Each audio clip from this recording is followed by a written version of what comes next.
à notre nom te xamuñu lu muy wax te waxtaanee wuñ ko.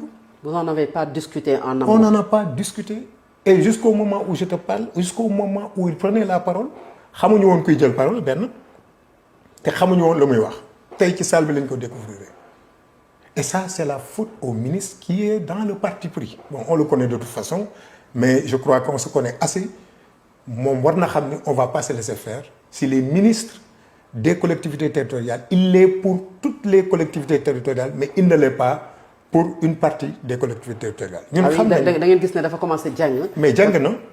parce que warul woon nangu de Moussa Balla Fofana bien sûr. non dafa jàng oui mais dafa jàng jàng bi mooy warul woon dugg dans le fonctionnement des organisations faîtières du moom mooy woo ay nit ministère ñu réunir def seen comité ñu proposer kenn moo xam ni on l'a interpellé mu xam ni celui-là ne devait pas parler au nom du réel mu appuyer ko ils l'ont forcé.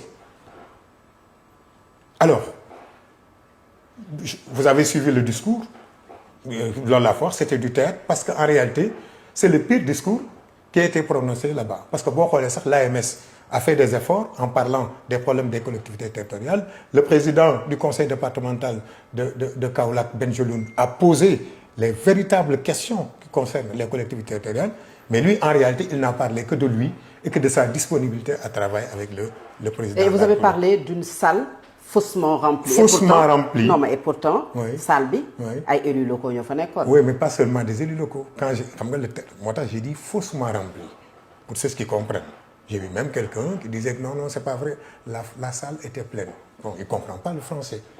J'ai dit faussement remplie parce que la salle dañ ko rempliroon ak ay nit ñoo xam ni seen place nekkul woon foofu. Et pour la petite histoire, il a fallu qu'on tape sur la table pour ñun ñu mën a dugg. Le maire Augustin Senghor il me regarde peut-être pour la première fois ma gis ko mu yuuxu ci kaw nit ñi ne nous sommes des maires nous sommes venus participer à une activité dañuy bàyyi ñu dugg.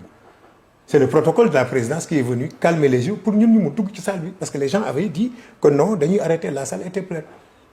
Mais comment peut-on imaginer que des maires soient dehors et que la salle soit remplie par d'autres qui ne sont pas des acteurs des collectivités territoriales. Loolu tax ma ni c'était du théâtre.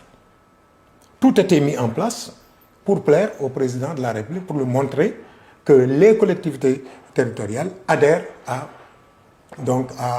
son appel. Oui, on était venu l'écouter. On était venu l'écouter. Et tooguma fa ba mu jeex dama dem mais dégg naa li mu wax nee na il va tout faire pour doter les collectivités territoriales des moyens dont elles ont besoin. On l'attend. Tooga fa ba mu jeex parce que da nga budde et dégg nañu nga ne dañu la tere maanaam nga tourner en rond.